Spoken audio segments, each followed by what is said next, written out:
Team వాళ్ళు తెలుసు కదా, మన చదవబడలే కదా. ఓకే, ఏం పేరు లేవు.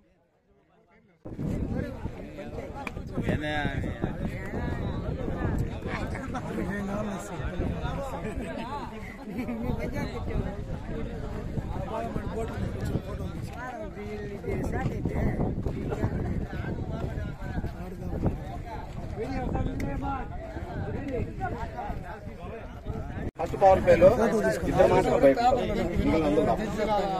ఇక్కడ ఫ్రీ హిట్ ఉంది, అన్ని ఉన్నాయి అబ్బాయి. లెగ్ బైక్స్ తప్ప మిగిలిన బైక్స్ అన్ని ఉన్నాయి. మీరు మామూలుగా మా పీటీ గారు వాళ్ళు ట్రైనింగ్ పోయించారు, వాళ్ళు చెప్పే రూల్స్ మాత్రమే ఫాలో కావాలి.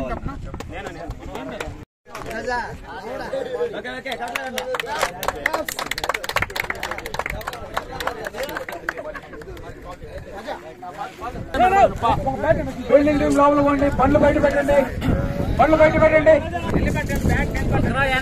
మాస్టర్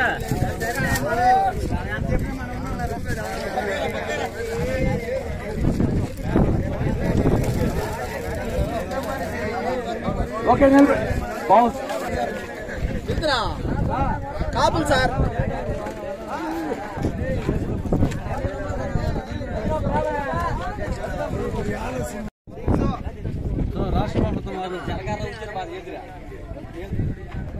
రాష్ట్ర ప్రభుత్వం వారు ప్రతి కార్యక్రమాన్ని గ్రామ స్థాయిలో అంటే సచివాలయ స్థాయిలో ఆటల పోటీలు పెట్టి 5 రకాల ఆటల పోటీలు పెట్టి దాన్ని నిర్వహించమని ఆదేశాలు ఇచ్చున్నారు.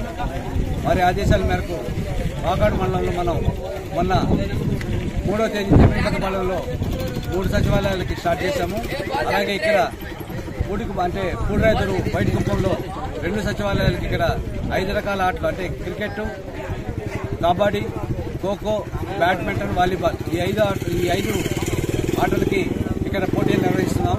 దీంట్లో భాగంగా ఈ పూడిరాయితరు సచివాలయంలో నిడిగుట్టి పూడిరాయితరు 2 సచివాలయాలు కలిపి బయట కుప్పంలో పెట్టాము. ఇక్కడ క్రికెట్కి ఒక 4 టీంలు వచ్చాయి, అట్లాగే వాలీబాల్కి ఒక 4 టీంలు వచ్చున్నాయి, కబడ్డీకి ఒక 2 టీంలు వచ్చున్నాయి. సో వీళ్ళందరి చేత ఆడించిన తర్వాత దీంట్లో ఇక్కడ గెలుపుకోవటం అనేది ఉండదు. సో దీంట్లో బాగా ఆడే వాళ్ళని ఒక టీంని మనం సెలెక్ట్ చేసి అది మండల స్థాయిలో ఆడిస్తాము. మండల స్థాయిలో నుంచి కాన్స్టిట్యూషన్ స్థాయిలోకి పంపిస్తారు కాబట్టి అక్కడ ప్రైజ్ మనీ అక్కడ కాన్స్టిట్యూషన్ అంటే నియోజకవర్గ స్థాయిలో ఉంటారు కాబట్టి ఇక్కడ వీళ్ళు టాలెంట్ని బయటకి వెలికి తీసి ఆ మంచి టీంని మనం సెలెక్ట్ చేసి అక్కడికి పంపించాల్సిందిగా ప్రభుత్వం వారు ఆదేశాలు ఇచ్చారు. వాళ్ళ ఆదేశాలు మాకు ఇక్కడ మనం ఈ ఆటల పోటీలు నిర్వహిస్తాము.